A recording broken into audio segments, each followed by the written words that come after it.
nome é Karina, sou advogada, especialista em Direito do Trabalho e Processo do Trabalho e hoje falaremos a respeito das alterações trazidas pela Medida Provisória número 808 de 2017 e também a respeito da Reforma Trabalhista. O que mudou? Vem comigo!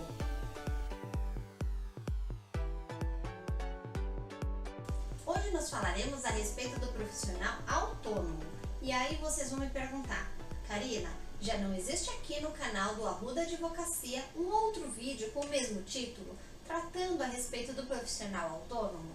Existe. No entanto, aquele vídeo está desatualizado, tendo em vista a edição da Medida Provisória número 808 de 2017, que foi editada pelo nosso atual presidente, Michel Temer, em 14 de novembro de 2017. Isso significa que a MP 808 de 2017 passou a valer apenas 3 dias depois da entrada em vigor da Reforma Trabalhista, Lei 13.467 de 2017. A Reforma Trabalhista trouxe, através do artigo 442b, toda a regulamentação do profissional autônomo, para que não fosse confundido ou então reconhecido ele como um empregado, com todas as características e todos os direitos que a CLT prevê. Então, o artigo 442b, trazido pela reforma à CLT, trazia a regulamentação do profissional autônomo. A medida provisória trouxe alterações ao texto da reforma trabalhista, ao artigo 442b. E é este o texto que nós vamos estudar nesse vídeo. Vamos estudar como está valendo agora, como está valendo hoje, tudo que compõe então a relação do profissional autônomo e a sua prestação de serviços. De cara, fazendo a leitura do caput do artigo 442b, nós já notamos alterações, modificações trazidas pela medida provisória à reforma trabalhista. Então vamos lá. A medida provisória, ela suprimiu do caput a questão da necessidade ou não de exclusividade do profissional autônomo. Essa questão da exclusividade foi tratada no parágrafo 1º do artigo 442b. Então, o caput foi alterado, nós vamos fazer a leitura do caput para compreender e aí seguir para os parágrafos e fazer um estudo aprofundado. Artigo 442b.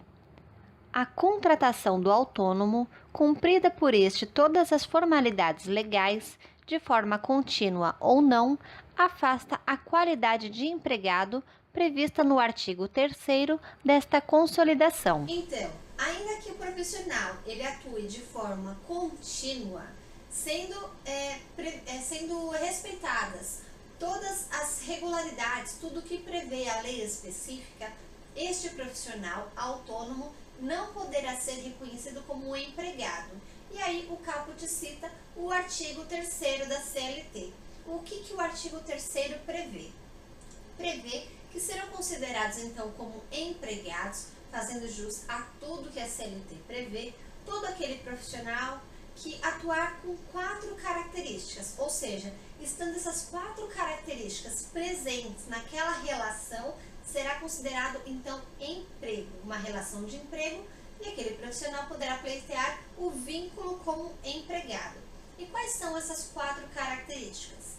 A primeira delas é a subordinação, a segunda, a habitualidade, a terceira, a onerosidade e a quarta, a pessoalidade. Tá, mas o que significa tudo isso? Subordinação. Eu devo, não respeito, mas eu devo obedecer ordens de uma determinada pessoa. Então, eu respondo a uma determinada pessoa, eu me justifico a uma determinada pessoa. Se eu tiver que faltar, eu preciso justificar, eu preciso registrar meu ponto porque alguém vai fiscalizar. Tudo isso é subordinação. Próximo requisito, habitualidade. Eu tenho uma expectativa de retorno, não é necessariamente trabalhar todos os dias ou trabalhar fixamente um dia da semana, é expectativa de retorno. Se eu combino com você que pelo menos uma vez por semana, ainda que eu não defina a data, mas uma vez por semana você virá à minha empresa, cumprir uma determinada carga horária, então eu tenho expectativa de retorno sua para minha empresa. Isso é considerado habitualidade. Próximo requisito, onerosidade, o pagamento, a contraprestação por aquele serviço prestado. E por último, a pessoalidade. Pessoalidade significa, eu contratei você, eu não contratei um profissional qualquer. Por exemplo, eu pego e contrato, no caso aqui do escritório, um exemplo, um advogado. Eu contratei a Karina, eu não contratei qualquer advogado que trabalhe no Arruda Advocacia. A pessoalidade significa que eu não posso me fazer substituir. Se eu faltar, eu não posso mandar alguém no meu lugar. É a mim que se espera, é de mim que se espera então a prestação dos serviços. Então, cumpridos os 4 requisitos, pessoalidade, habitualidade, onerosidade e subordinação, cumpridos esses requisitos, teremos então configurado o vínculo de emprego. O artigo 442b estabelece que ainda que haja ou não a continuidade, não será considerado então como empregado. Vamos fazer a leitura do parágrafo 1º. Artigo 442b, parágrafo 1º. É vedada a celebração de cláusula de exclusividade no contrato previsto no caput. Muito importante, não é? O parágrafo 1º estabelece que é vedada a cláusula de exclusividade, ou seja, eu vou prestar um serviço para você como autônomo e você vai fazer no nosso contrato, você só pode prestar serviços para mim. Não pode prestar mais para nenhuma outra empresa ou para nenhuma outra empresa do mesmo ramo, nenhuma outra empresa que execute as mesmas atividades, ou você não poderá executar este serviço a mais nenhuma outra empresa. Não pode haver a exclusividade no contrato do profissional autônomo. Vamos fazer a leitura no próximo parágrafo, o parágrafo 2º. Artigo 442b, parágrafo 2º. Não caracteriza a qualidade de empregado prevista no artigo 3º o fato de o autônomo prestar serviços a apenas um tomador de serviços.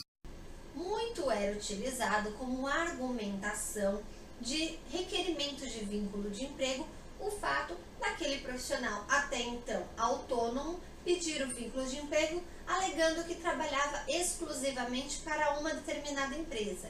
Então agora, de acordo com o texto trazido pela reforma trabalhista somado à medida provisória, não é mais possível esse tipo de argumentação. Então, ainda que o autônomo ele trabalhe para uma determinada empresa, isso não será como um requisito, um diferencial, a fim de se caracterizar o vínculo de emprego. Artigo 442b, parágrafo 3º. O autônomo poderá prestar serviços de qualquer natureza a outros tomadores de serviço que exerçam ou não a mesma atividade econômica, sob qualquer modalidade de contrato de trabalho, inclusive como autônomo. O parágrafo 3º também é muito importante. Veja, ele dá mais liberdade para o profissional autônomo, que poderá prestar os seus serviços a qualquer outra empresa, sendo do mesmo ramo de atividade ou não, de qualquer outra forma de contrato de trabalho, podendo ser autônomo ou não. Ou seja, o profissional que trabalha como autônomo nessa empresa pode sim ter um vínculo de emprego com outra empresa, ainda que ambas, as empresas empregadoras, cada qual tenha a mesma atividade econômica. Isso não irá fazer com que ele, que trabalha como autônomo para essa, tenha o reconhecimento do vínculo de emprego. O parágrafo 4º, ele é muito importante. Ele possibilita ao profissional autônomo recusar uma determinada atividade requerida então pelo seu contratante. Isso significa que ele pode dizer não vou executar determinada ação. E se no contrato tiver a previsão de uma cláusula penal, uma cláusula punitiva para esse tipo de recusa, não terá problema. Basta então que seja feita a sua aplicação. Vamos fazer a leitura do parágrafo 5º e então continuar com o nosso estudo. Artigo 442b, parágrafo 5º. Motoristas, representantes comerciais, corretores de imóveis, parceiros e trabalhadores de outras categorias profissionais reguladas por leis específicas relacionadas a atividades compatíveis com o contrato autônomo, desde que cumpridos os requisitos do caput, não possuirão a qualidade de empregado prevista no artigo 3º. Veja que o parágrafo 5º, ele elenca uma série de profissionais e cita também que outros profissionais que tenham regulamentação própria em lei específica, eles poderão sim trabalhar na qualidade de profissional autônomo, desde que respeitados os requisitos previstos no caput do artigo 442b. Eles não serão, então, considerados como empregados. Não haverá o vínculo de emprego reconhecido, que é aqueles requisitos lá do artigo 3º da CLT, que nós já tratamos nesse vídeo. Então, qualquer profissional, ainda que tenha regulamentação própria, que venha trabalhar como autônomo, não terá o vínculo de emprego reconhecido se cumpridas as formalidades tratadas no caput do artigo 442b. O parágrafo 6º estabelece que, havendo subordinação jurídica, será sim reconhecido o vínculo de emprego entre aquele até então prestador de serviço autônomo e o contratante. Quem era autônomo passa agora a ser empregado e aí tem direito a tudo que envolve o contrato de emprego, como por exemplo férias, 13º, fundo de garantia e todas as demais verbas trabalhistas previstas ali na CLT. Então a subordinação jurídica passa a ser o marco divisor da relação de um profissional autônomo versus um empregado. Veja, embora sejam 4 os requisitos, como, por exemplo, a habitualidade, ela é um requisito flexibilizado, no caso do autônomo, a subordinação jurídica ela vem fechar. Então, ainda que haja pessoalidade, porque é claro, você contrata um autônomo, você contrata aquela pessoa. Existe onerosidade? Existe, é a contraprestação pelo serviço prestado. O que mais? A habitualidade. Eu posso contratar um profissional autônomo com uma certa frequência para prestar um serviço para mim. Mas se houver subordinação, aí não é autônomo, aí é empregado. E é isso que prevê o parágrafo 6º. E para fechar, e não sobrar dúvidas com relação ao assunto, o parágrafo 7º diz que ainda que o profissional autônomo trabalhe em atividade que tenha relação com a empresa, com a atividade fim da empresa ali, ele ainda assim será considerado autônomo e não empregado. Então é isso, pessoal. Essas foram as alterações trazidas tanto pela medida provisória 808 de 2017, como também pela reforma trabalhista, Lei 13.467 de 2017. Se você gostou do nosso vídeo, se inscreve aqui no canal, curte, compartilha com seus conhecidos para que todos possamos sempre nos manter atualizados sobre tudo que mudou no mundo jurídico, em especial neste momento a respeito do direito e processo do trabalho. Até mais!